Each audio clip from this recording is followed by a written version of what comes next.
Boa noite a todos. É sempre uma alegria estar com vocês. Uma casa onde eu encontro tantas pessoas queridas e que acabam se renovando essa experiência boa, né, que se tem toda vez que eu venho aqui e os encontro. Em função de uma data tão especial como essa, do nascimento de Cristo, praticamente tudo nos leva, pelo menos naqueles dias que antecedem o Natal, e logo depois ainda, nos leva aos caminhos da fraternidade. De nós fazemos o bem, daquelas boas atitudes, nos lembramos daquelas pessoas queridas que estão longe de nós, lamentamos a ausência de outros. Mas dentro desse contexto todo, nós ficamos vinculando também, porque como é que nós podemos realmente fazer o bem? Até que ponto a caridade faz bem? É uma coisa interessante, né? Porque nós sabemos, em tudo que nós lemos e estudamos, que sem a caridade não há salvação. E aí, em determinado momento, alguém vem à frente de vocês e pergunta, e quando é que a caridade pode não estar fazendo bem? Obviamente que não é a caridade que faz mal, mas é a forma de como a fazemos. E esse assunto, a esmola e a caridade, justamente, ele foi uma reflexão da forma de como nós devemos proceder, de como realmente nós podemos ajudar. E não muitas vezes acabar trazendo constrangimentos, enfim, outros tipos de reações e de emoções que nós não gostaríamos que acontecessem. Então, dando início à nossa conversa, a primeira coisa que nós precisamos estabelecer é o que é esmola, o que é caridade. Então, segundo o dicionário, né, a esmola é a dádiva caridosa feita aos pobres, ou o que se oferece aos menos favorecidos por caridade. Isso a nível de dicionário, nós não estamos falando ainda dentro da doutrina. Tá? E a caridade? A caridade é a doação voluntária de ajuda aos necessitados como um ato humanitário. Tá? Do latim caritas, tá? Caridade é uma virtude teologal da religião cristã que consiste em amar a Deus acima de tudo e ao próximo como a si mesmo. Trata-se, portanto, de um amor sem segundos interesses. Aquela virtude teologal que nós referimos ali, ela justamente ela é dentro de uma visão cristã, onde trabalha-se os três pilares, né, da caridade, da fé e da esperança. Só para deixar claro que fica um nome muitas vezes diferente, a gente pode ficar com dúvida. Bom, e aí nós trazendo para a nossa doutrina, nós vamos encontrar lá no Livro dos Espíritos, na questão 888, o que pensar da esmola. E o Livro dos Espíritos nos diz, o homem reduzido a pedir esmola se degrada moral e fisicamente, se embrutece. Numa sociedade baseada na lei de Deus e na justiça, deve-se promover a vida do franco sem humilhação para ele. Deve-se assegurar a existência dos que não podem trabalhar, sem deixá-los à mercê do acaso e da boa vontade. A esmola é um procedimento controverso. Nós encontramos várias pessoas dizendo, eu não dou esmola, eu não dou dinheiro, porque eu estou incentivando a malandragem, eu estou incentivando, dando dinheiro para ele comprar droga e tal. Outros dizem, o problema é dele, o que ele faz com o dinheiro? Eu estou com a minha consciência tranquila porque eu dei. E assim tem uma série de argumentações dentro da forma de ver, de cada um de nós, ver essa situação. Mas o que precisa se entender, do primeiro momento, é que aquele irmão que está reduzido à esmola, e por isso que ele nos diz que se embrutece, na gíria vai dizer o seguinte, ele já jogou a toalha no chão. Ele está totalmente degradado moral e fisicamente. O que acontece? Ele perdeu a sua autoestima. E ele não sequer se vê muitas vezes, nem sequer como gente. Isso faz com que ele aceite, assim, o que vier veio. Ele não se preocupa com o amanhã, nem com hoje, ele está se preocupando só com agora. O que vai acontecer daqui a uma hora, ele não sabe. Ele simplesmente se entrega para Deus, mas não se entrega a Deus dentro da nossa visão do trabalho, da fé. Então, não, ele se entrega para a sorte. Né? Ele se entrega a Deus no sentido assim, eu me entrego à sorte. Se aparecer algum bom samaritano que venha me ajudar, ele me ajuda. Então, é dessa pessoa que nós estamos falando quando nós falamos da esmola. Tá? Aí depois, lá na 889, também do Livro dos Espíritos, bota aqui, não há homens reduzidos à mendicidade por sua própria culpa?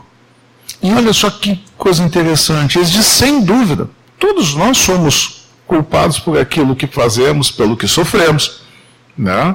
Pelas consequências daquilo que causamos. Mas se uma boa educação moral lhes tivesse ensinado a praticar a lei de Deus, não teriam caído nos excessos que os levariam à perda. E é disso, sobretudo, que depende o melhoramento do vosso globo. Nós temos que entender que aquela pessoa carente, lá, o nosso morador de rua, o nosso indigente, o nosso mendigo, ele não é a causa, ele é a consequência. Ele é a consequência. Então nós estamos tratando ali, naquele determinado momento, da consequência de uma forma equivocada de pensar e de proceder, que levaram ele a esse estágio, que não nos compete julgar.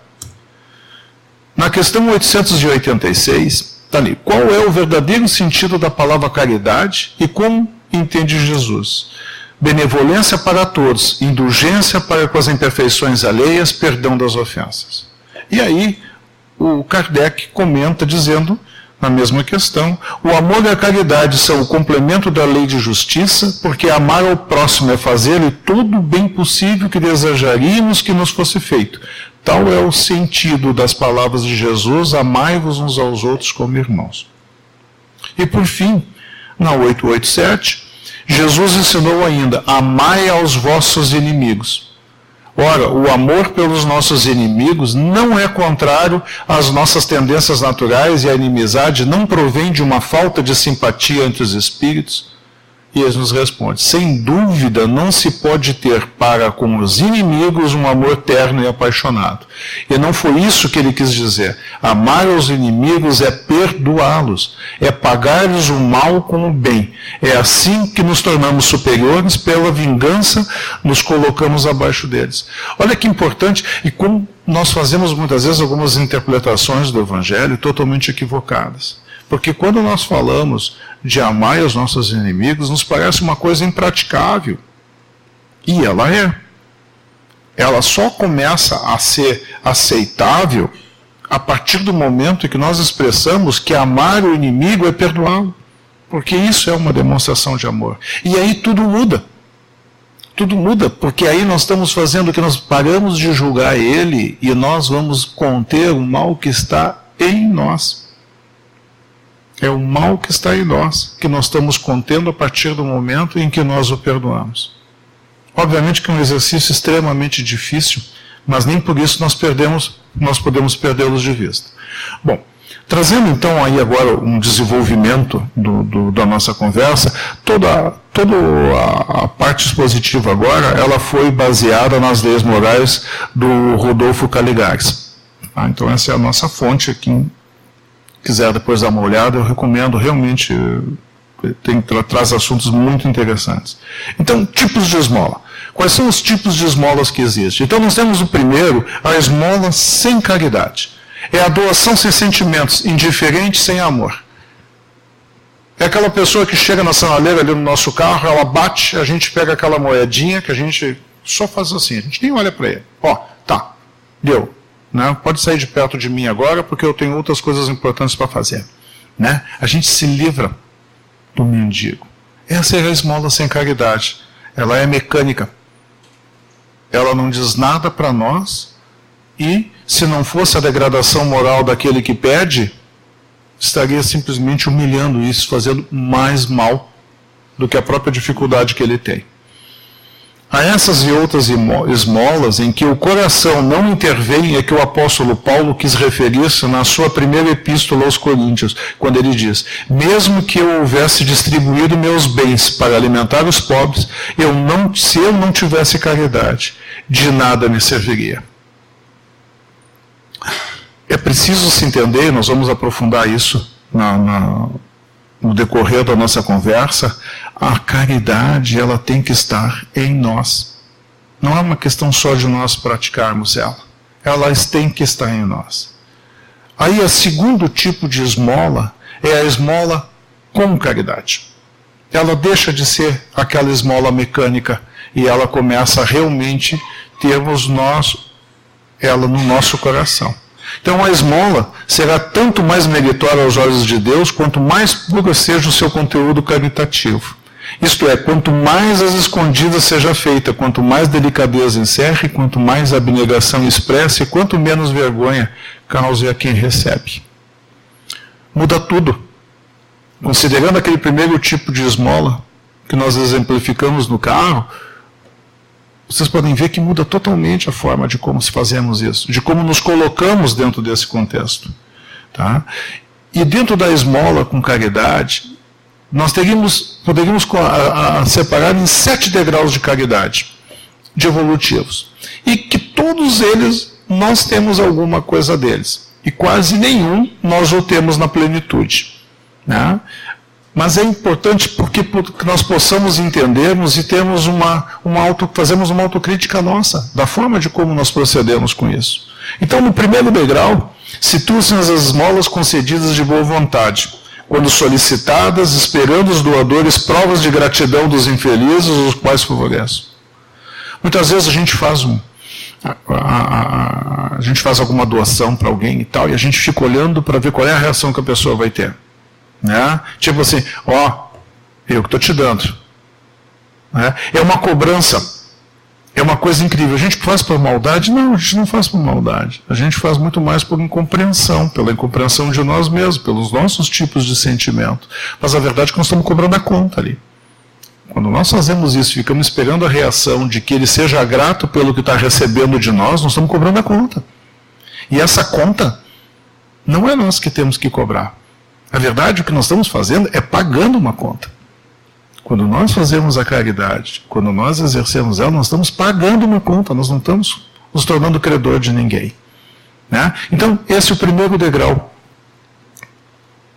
da esmola com caridade. O segundo são as esmolas da mesma espécie, cujos autores, conquanto não contêm com a gratidão imediata dos homens, têm como certo tornar-se merecedores do paraíso por causa delas.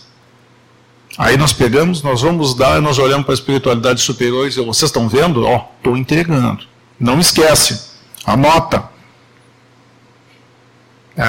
Quantas vezes isso acontece conosco, pessoal? Nós acabamos nos equivocando em alguma conduta, né? Aí a gente chega assim, a gente se lembra, a gente começa a negociar com Deus.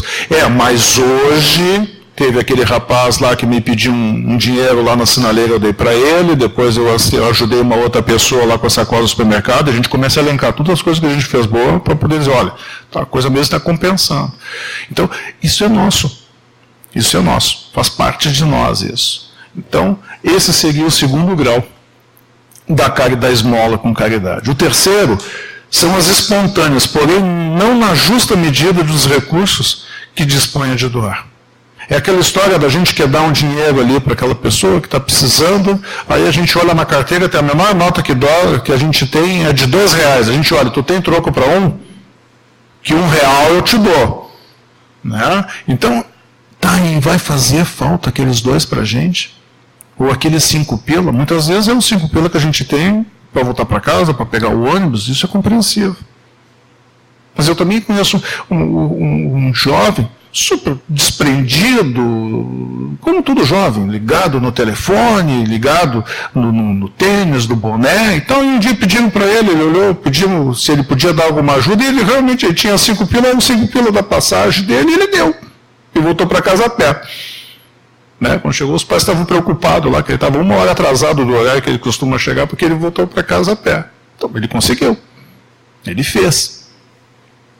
Mas então, essa é a caridade. Que a gente, eu sempre contribuo, mas tu contribui exatamente com aquilo que tu podia contribuir, que tu podias dispor, não é daquilo que se tem, é daquilo que se pode dispor, ou a coisa ficou só meio ali assim, só para dar um sinalzinho. Então, esse seria o terceiro degrau da esmola com caridade. No quarto, são as dadas com alegria e em acordo com as possibilidades a quem se dá, mas de forma que o favorecido saiba a procedência do favor recebido. Isso é muito interessante, isso acontece muito, eu me lembro nada conta que eu participei quando jovem, muito das sociedades, dos clubes comerciais, né, e sociais da cidade, e aí daqui a pouco alguém, sempre tinha alguma pessoa mais abastada na cidade, então aí pediam lá, olha, nós temos que trocar lá o piso. Aí eu digo, não, eu vou doar o piso então. Mas aí no baile de inauguração, o que tinha? Sempre a diretoria, eu quero um especial agradecimento ao nosso associado lá que pagou o piso para nós. Aí ele faz aquela casa, não precisa. Mas ele é o primeiro na fila, é a primeira mesa que está ali, esperando justamente o reconhecimento. Não é verdade? Todos conhecem alguém, né? Isso é coisa pequena, não precisa ser coisa grande, tá? Não precisa ser o clube, pode ser também da cancha de bocha, pode ser do vizinho ali, da ajuda do aproveitar que está pintando o muro da gente, a gente pinta também o muro do vizinho. Muitas vezes é mais para ficar o nosso bonito do que porque o vizinho está estragando a vista, né? Mas a gente faz. Mas ali está esperando ser reconhecido. No quinto item, no quinto degrau, que é a mesma coisa, mas já que o beneficiado tenha conhecimento, tá? Sem que ele tenha conhecimento de quem seja o seu benfeitor. Tá? Nesse momento, quando se faz já essa caridade, se faz essa doação dessa forma, isso acontece muito de nós trabalhadores, nós que frequentamos a Casa Espírita, quando nós fazemos donativos para cá. Eles não nos conhecem e nem nós conhecemos a eles. Né? É uma forma de não pessoalizar isso. Tá? No sexto, e aí mais ainda em conta do que acontece conosco, no sexto, aquelas que se realizam em absoluto anonimato e de maneira tal que nem o dispensador de benefícios conheça individualmente seus beneficiários, nem esses possam identificar o filantropo que nos ajuda. A própria casa, quantas vezes ela recebe doações, né? São cestas básicas, roupas, enfim, toda ordem de ajuda, né? Ninguém sabe. Quem recebe não sabe de quem foi que doou. E pouco importa. Né? E vice-versa. E por fim, o terceiro degrau, ou o sétimo degrau, talvez o mais importante e o mais difícil de todos, que são, no sétimo, aquelas que ao invés de simplesmente socorrer os pobres ou enfermos, enfim, as necessidades de todos os matizes, concorram para eliminar a pobreza, a enfermidade e os demais aspectos da miséria humana, ensejando novas e mais amplas oportunidades de educação e trabalho, elevando física, mental, espiritual e socialmente os pares de todo o mundo, para que se promovam, sintam-se gente como nós e experimente cada vez mais a alegria de viver. Nesse momento, nós paramos de combater a consequência e começamos a atuar na causa. Porque tudo aquilo, todos os outros degraus que nós conversamos, dizem respeito à consequência. Agora não. Agora nós estamos trabalhando na causa.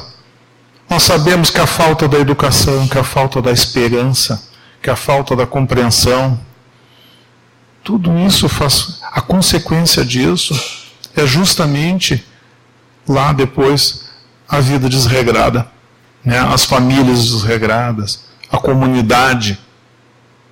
Então, é importante, nesse momento nós temos sim a oportunidade de estarmos trabalhando na causa, evitando que isso tudo aconteça. Porque como nós podemos perceber, sobre tudo que nós conversamos até agora, tudo aquilo que nós ajudamos, obviamente que tem muito valor, mas ainda assim não é pleno. Por só isso, nós não mudamos aquela situação daquela pessoa. Então, mas nós podemos sim, todos nós juntos, fazemos o trabalho que a gente possa evitar que ela chegue a esse ponto. E esse é dos todos os degraus, é o mais importante que nós temos dentro da esmola com caridade. E por fim, nós temos a caridade sem esmola. E olha só o que o Allan Kardec comenta com nós. Ninguém há que no pleno gozo de suas faculdades não possa prestar um serviço qualquer, prodigalizar um consolo, minorar um sofrimento físico ou moral, fazer esforço útil. Isso todos nós temos. Todos nós temos condições de fazer isso. Podendo o dinheiro transformar-se em toda sorte de bens e utilidades, de consumo, é sem dúvida um precioso elemento de que a caridade faz lançar mãos das tarefas do bem. Com certeza. Dizer que o dinheiro não é importante, não, o dinheiro é muito importante. Mais importante só que o dinheiro é como nós ganhamos ele. Né? E depois o que nós faremos com ele. Porque nós sabemos que aquelas pessoas que vêm dotadas já de uma capacidade de gerar receita, de gerar riqueza, essas pessoas também têm uma responsabilidade muito maior com a gestão que elas fazem dessa riqueza. Esse talento é feito justamente para que outras pessoas também possam ser cuidadas. Não que ele é responsável pelos outros, não é nisso que eu digo. Mas a partir do momento que você tem um talento para uma empresa, por exemplo, uma indústria, ele tem uma responsabilidade sobre aquelas pessoas que trabalham lá. E aquelas pessoas trabalhando lá é que dão continuidade à sua família. E é a isso que nós nos referimos também. Então, ter dinheiro não é crime. Pode ser crime como a gente ganha dinheiro. Isso é fato. Mas ter dinheiro não é crime. Mas nós sabemos que tudo aquilo que nós recebemos, todo aquele talento que nós temos, ele sempre tem um propósito maior. Ele não existe em nós para nos servirmos, e sim para nós servir. Isso nós precisamos entender. Muitas vezes a gente conversa com alguém muito bem de vida e pergunta, por que esses caras não fazem que nem eu? Trabalha. Mas muitas vezes não é uma questão de trabalhar 12 horas, 16 horas. Olha, se trabalhar 12 horas enriquecesse, eu já deveria estar bem melhor de vida. Porque por muito tempo eu trabalhei 12 horas. Então não é uma questão disso, é uma questão de talento, é uma questão de quais são os predicados que cada um tem consigo. Né? Mas o importante é que nós sabemos o seguinte, o talento que nós temos, ele nos foi dado, ele nos foi cedido para essa reencarnação, para que nós possamos o quê? Para que nós possamos ascender. É a nossa elevação moral. E para isso não tem outro caminho senão nós fazermos o bem. Mas nem sempre ele é o recurso mais apropriado para estancar lágrimas, curar feridas e dirimir aflições. Pois há males em que as boas qualidades do coração valem mais ou operam melhor que todas as riquezas materiais. De que adianta uma pessoa muito rica daqui a pouco se deparar com um quadro onde um filho seu é acometido por um câncer? Quanto ele paga pela cura do câncer do seu filho? E o que adianta o seu dinheiro nesse momento? Nós temos alguns tipos de câncer, por exemplo, que o melhor tratamento que existe, a melhor quimioterapia que tem hoje na atualidade a nível mundial ainda é feita pelo SUS. Obviamente que outras não. E são caríssimas. Mas temos algumas que é pelo SUS. Então isso faz com que, se esse cidadão e o seu filho for cometido por um desses tipos de câncer, o que adiantou todo esse dinheiro? Então, não é só isso. E então nós não precisamos ter muito dinheiro, nós sequer precisamos ter dinheiro para nós praticarmos a caridade sem esmola. A caridade sem esmola é nós, é a doação de nós, para quem precisa. Então, dentro disso, então, dos tipos de caridade, nós falamos da caridade de ordem material, que é a esmola sem caridade, e aí então vem a caridade de ordem moral. A caridade de ordem moral é justamente o que nós comentamos, é quando nós nos doamos. E aí nós podemos perguntar agora, quanto de caridade nós fizemos hoje? Hoje, no Natal, quando nós comemoramos a data do ser mais perfeito que já esteve no nosso planeta. Quanta caridade nós fizemos hoje? Quantas vezes nós oramos hoje, a partir do momento em que nos acordamos, né, por aqueles que precisam, pelos doentes, pelas aquelas pessoas próximas de nós, que temos hoje desavenças, muitas vezes desavenças bobas, que duram anos e anos depois, de martírio. Né? Quanto nós fizemos de caridade hoje sobre isso? Para quem nós oramos? Né? Quantas vezes nós agradecemos hoje por todos os presentes que recebemos em todos os outros dias desse ano? Isso é uma caridade moral? Quanto tempo nós dispusemos em prol de alguém que estava precisando hoje? Quando nós fomos procurados hoje por alguém que queria conversar, que a gente diz, aqueles assuntos bobo, de novo, é sempre as mesmas queixas, sempre as mesmas coisas. E aí, nós dispomos a escutá-los hoje? Porque ele não quer ouvir. Tem pessoas que muitas vezes só querem falar. E é um ato de caridade quando a gente as escuta. E aí, nós fizemos isso hoje? Quanto nos custou isso? E assim por diante. Né? Quanto tempo nós dispusemos hoje, né, para dar atenção às pessoas que andavam por aí, que caminhavam? Algumas semanas atrás, eu ouvi o depoimento de uma pessoa muito querida, e ela comentou assim, sabe, doutor, tinha uma época que eu passava pelas pessoas, eu dava bom dia, as pessoas viravam a cara para mim. O que custa dar bom dia? E ele com o olho cheio de lágrimas, me perguntou, o que custa dar bom dia? Aí eu olhei para ele. Não custa nada. E custa tudo. Depende qual é o entendimento que nós temos sobre isso. Na grande maioria das vezes, meus irmãos, nós fazemos coisas equivocadas porque nós desconhecemos, porque nós não nos damos conta. Não é por maldade. Não é por maldade, mas o efeito é o mesmo. Nós ignorarmos a pessoa porque ficamos com medo dela quando se aproximou de nós, ou ignorá-la porque queríamos ignorá-la mesmo, vai alcançar o mesmo mal. O mesmo mal para essas pessoas.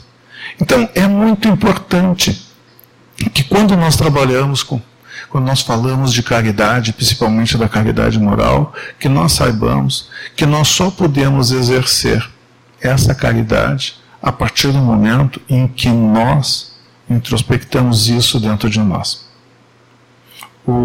Toda caridade que nós fazemos, ela tem dois benefícios. O primeiro benefício é o mérito. É o mérito de ter feito. Estava falando antes, né? O bônus hora, né? Do palestrante.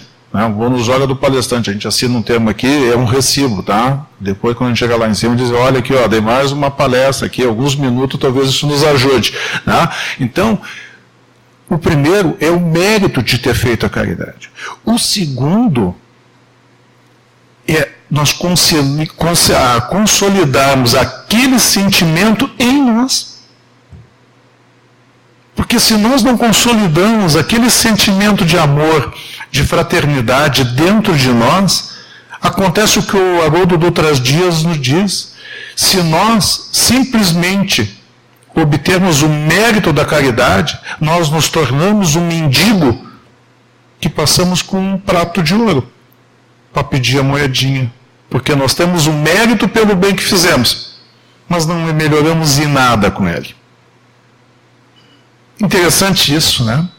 Porque a gente muitas vezes acha que basta ter feito bem e isso já está tudo resolvido. Não!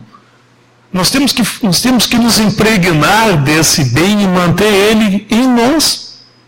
Porque o nosso compromisso no processo reencarnatório é em nós. Isso parece um certo ponto como egoísmo, mas não é. O compromisso que nós temos nessa existência é conosco, de evoluirmos. Ocorre, porém, que não existe possibilidade de nós evoluirmos se não fizermos o bem. E não tem como nós fazermos bem se não nos voltarmos para os nossos irmãos. Muitas vezes a gente justifica isso pelo caminho inverso, mas não é esse. O caminho normal é esse, nós viemos para cá para nós evoluir. Então, para nós evoluir, o compromisso é nosso, conosco. Agora, para nós fazermos isso, nós precisamos fazer o bem aos outros. né? E para nós fazermos bem aos outros, eu até peço licença para vocês, só para ler uma continha aqui, recente aqui, ó. Inclusive o Jorge e a Lúcia estiveram lá. Ó, em Salvador, no movimento Você é a Paz, agora no dia 11 de dezembro, o nosso irmão querido, o doutor Juan Danilo, ele traz aqui: cada ser humano, tá, construir a paz em si mesmo, eliminando tanto quanto possível 3 inimigos internos: o sentimento de competição que nós temos quando nós estamos trabalhando em prol de alguém, outras pessoas estão, e nós começamos, os voluntários, os trabalhadores das casas e tal, que começam com uma certa competição, né, de quem está fazendo mais bem ou não, é o sentimento de competição, a insatisfação com a vida ou a inconformidade das situações e a falta do perdão, principalmente de si mesmo. Então, veja que interessante. Por que disso? Como é que nós vamos consolar alguém quando nós não estamos consolados? Quando nós não conseguimos consolar a nós mesmos? Então, eu vos dou a paz, eu vos dou a minha paz. É a minha paz que eu preciso dar, que eu preciso doar. Então, dentro da caridade moral, nós precisamos buscar a nossa paz. Porque ela é um predicado, né, obrigatório para se dar continuidade com qualidade no nosso trabalho.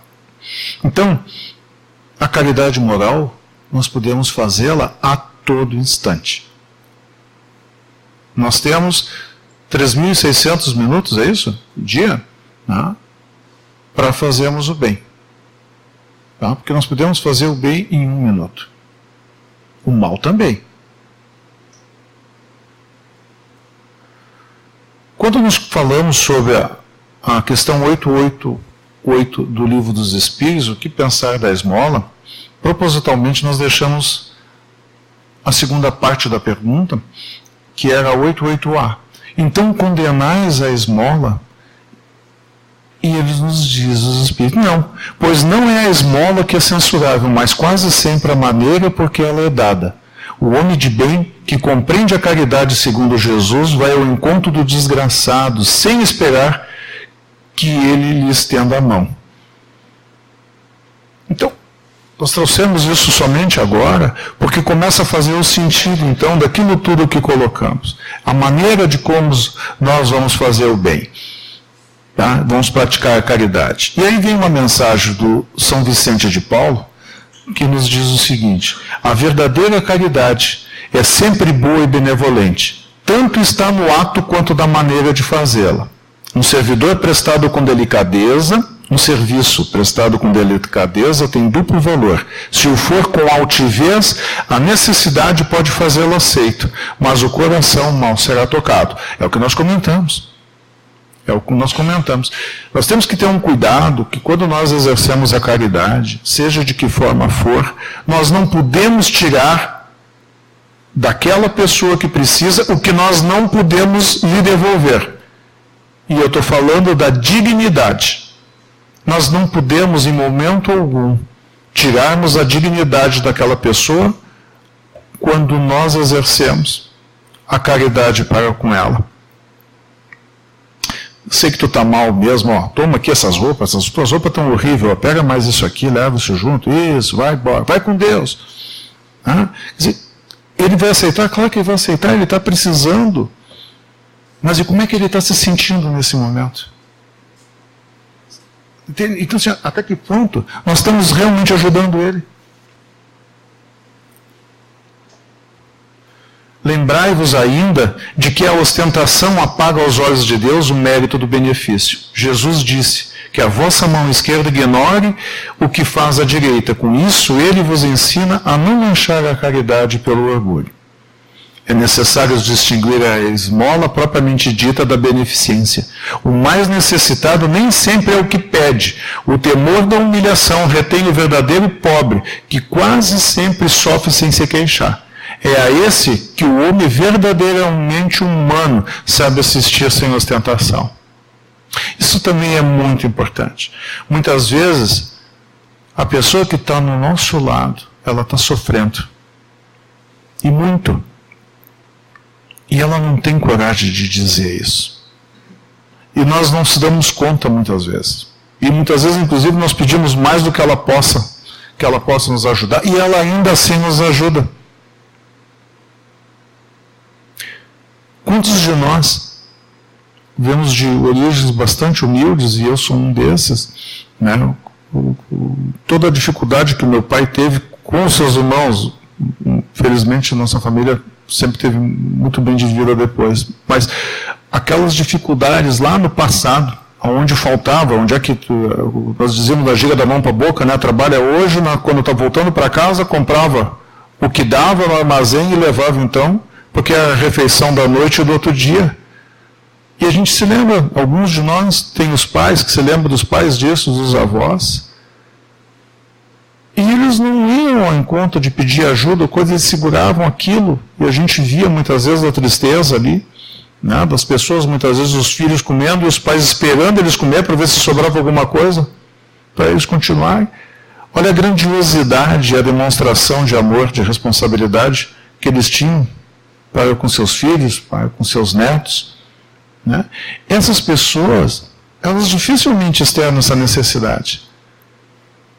E como é então que nós conseguimos ajudar essas pessoas? Nós não podemos simplesmente passar nas casas, bater na porta e perguntar: está precisando de alguma coisa? Está precisando de alguma coisa? Até porque esses, quando precisam, diriam que não, que estava tudo bem. Que eles têm saúde, que eles têm... Então, é muito importante nós nos darmos conta disso. Porque muitas vezes aquele que pede muito entra dentro daquela questão dos espíritos, é justamente aquele que não quer melhorar, que não quer fazer. E isso é uma coisa muito difícil de nós nos darmos conta, até porque quando nós começamos a questionar demais e pensar demais, nós fazemos aquilo que nós não devemos fazer em hipótese alguma, que é o julgamento. De julgar qual é os motivos que levaram ele a pedir, né, ou não. E seguindo ainda essa mensagem, diz assim: amai-vos uns aos outros, eis toda a lei divina, lei pela qual Deus governa os mundos. O amor é a lei de atração para os seres vivos e organizados, e a atração é a lei do amor para a matéria inorgânica.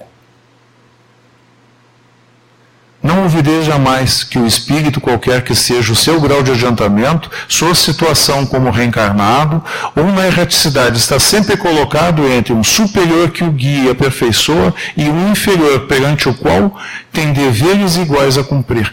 Olha que interessante. Nós sempre vamos ter, nossos mentores, a espiritualidade superior, que nos espera que nós ascendamos. Mas ao mesmo tempo nós vamos sempre ter alguém em uma situação com mais dificuldades, com mais necessidades do que nós, e é essa pessoa a nossa responsabilidade.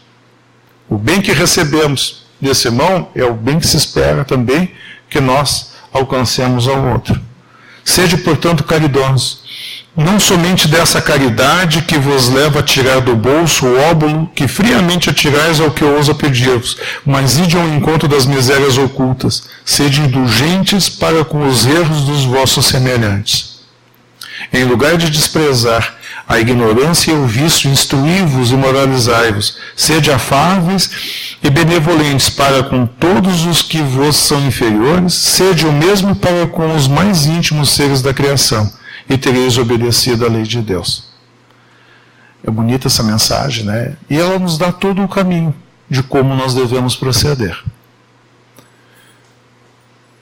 Dentro dessa reflexão que nós trouxemos por hoje, para vocês, pelo menos a nós nos parece a urgência que tem de nós termos esse pensamento muito presente em nós e praticarmos isso diariamente, de uma forma rotineira. Isso é extremamente necessário.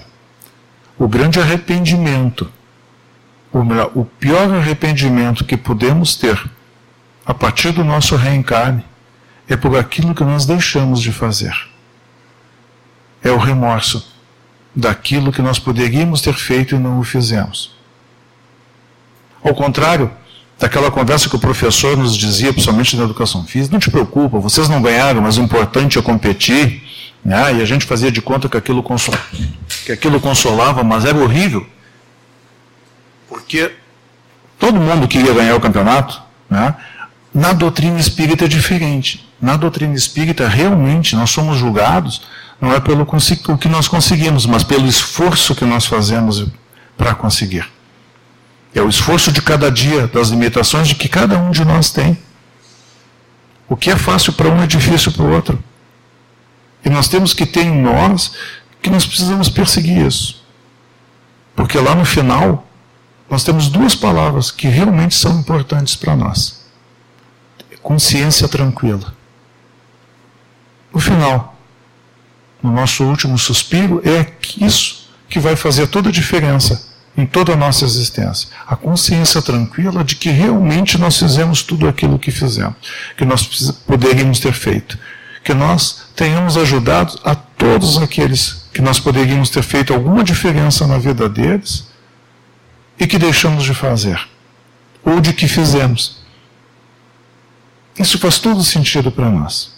E por fim, de uma mensagem do livro dos Mensageiros, do André Luiz, né, psicografado pelo Chico, diz: anima, eleva, educa, desperta, sem ferir os que ainda dormem. Deus opera maravilhas por intermédio do trabalho de boa vontade sincera. Desperta sem ferir os que ainda dormem. Os que ainda dormem somos nós também. Alguns de nós já se deram conta dessa urgência, outros ainda não se deram. Não vamos julgá-los, mas vamos trabalhar a todos aqueles que despertaram, que obrem em nome do nosso irmão maior, do nosso mestre, né? E que façam o bem. Que nós possamos agora, talvez no próximo Natal, na primeira oração que nós fizemos ao amanhecer, podemos agradecer por todas aquelas outras ajudas, toda a caridade que fizemos durante 2020. E que possamos pedir a Jesus que nos continue dando a oportunidade, que nada nos falte, principalmente o comprometimento, a disciplina em podermos fazer o bem. Muito obrigado a atenção de todos.